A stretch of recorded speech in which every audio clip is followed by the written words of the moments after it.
Okay, I wanted to do this all day, and now it's 1 in the morning. Okay, so I want to read you guys' favorite book, How the Grinch Stole Christmas, by Dr. Seuss.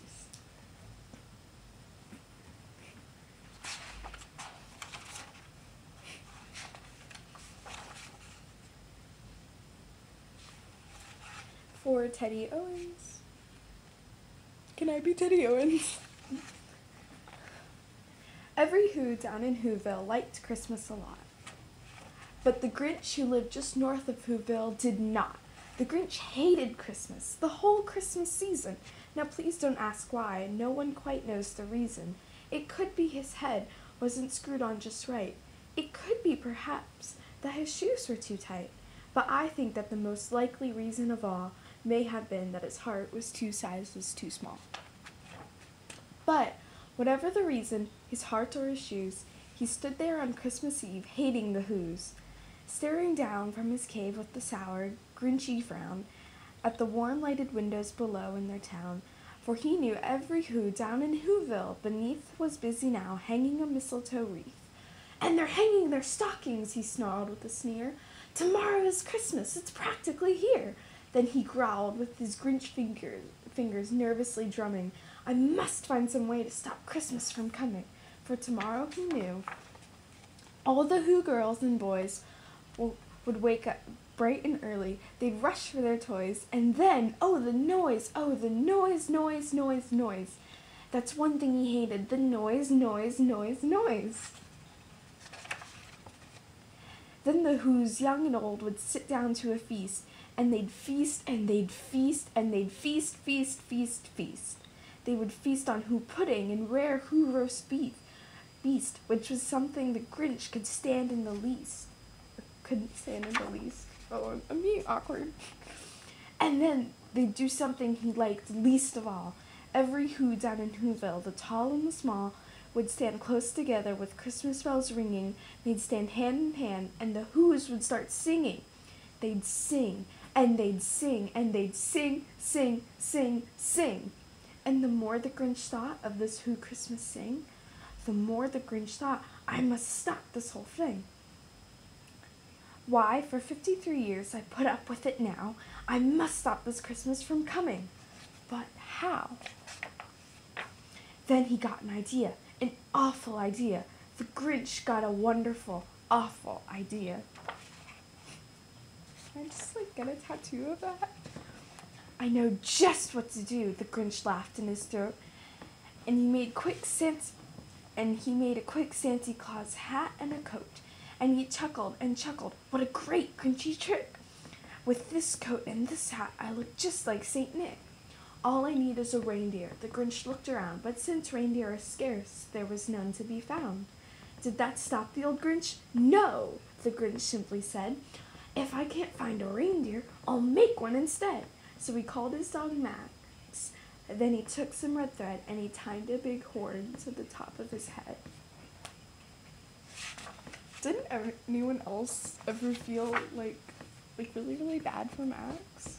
I know I did. Then he loaded some bags and some old empty sacks on a ramshackle sleigh, and he hitched up old Max. Then the Grinch said, "Get up!" And the sleigh started down towards the homes where the Whos lay a snooze in their town. All their windows were dark, quiet snow filled the air. All the Whos were all dreaming sweet dreams without care.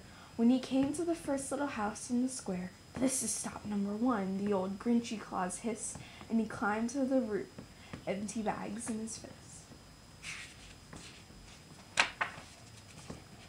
Then he slid down the chimney, a rather tight pinch, but if Santa could do it, then so could the Grinch. He got stuck only once, for a moment or two, then he stuck his head out of the fireplace, flew, where the little Who stockings all hung in a row. "These stockings," he grinned, "are the first things to go."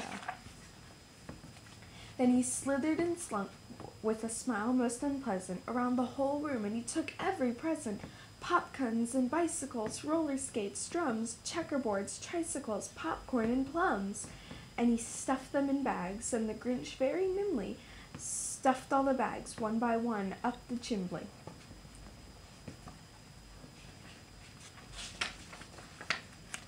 Then he slunk to the icebox. He took the Who's feast. He took the Who pudding. He took the roast beast. He cleaned out the icebox as quick as a flash. Why, that Grinch even took their last can of Who hash. Then he stuffed all the food up the chimney with glee. And now, grinned the Grinch, I will stuff up the tree. And the Grinch grabbed the tree and he started to shove when he heard a small sound like the coo of a dove. He turned around fast and he saw a small Who, little Cindy Lou who was not more than 2. The Grinch had been caught by this tiny Who daughter, who'd got out of bed for a cup of cold water. She stared at the Grinch and said, "Santa Claus, why? Why are you taking our Christmas tree? Why?" But you know that old Grinch was so smart and so slick. He thought up a lie, and he thought it up quick. "Why, my sweet little tot," the fake Santa Claus lied, "there's a little light on this tree that won't light on one side. So I'm taking it home to my workshop, my dear. I'll fix it up there, then I'll bring it back here." And his fib fooled the child. Then he patted her head, and he got her a drink and sent her to bed. And when Cindy Lou Who went to bed with her cup, he went to the chimney and stuffed the tree up. Then the last thing he took was the log for their fire. Then he went up the chimney himself, the old liar. On their walls he left nothing but hooks and some wire, and the one speck of food that he left in the house was a crumb that was even too small for a mouse. Then he did the same thing to the other Who's houses, leaving crumbs much too small for the other Who's mouses.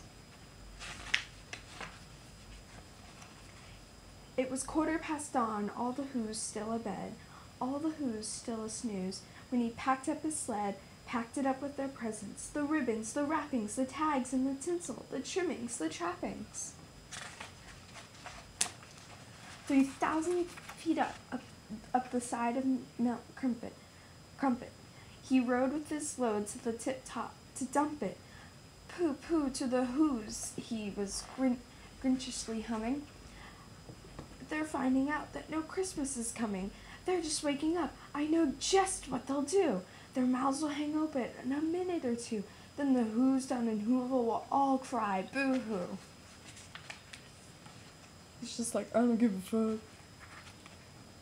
"That's a noise," grinned the Grinch, "that I simply must hear."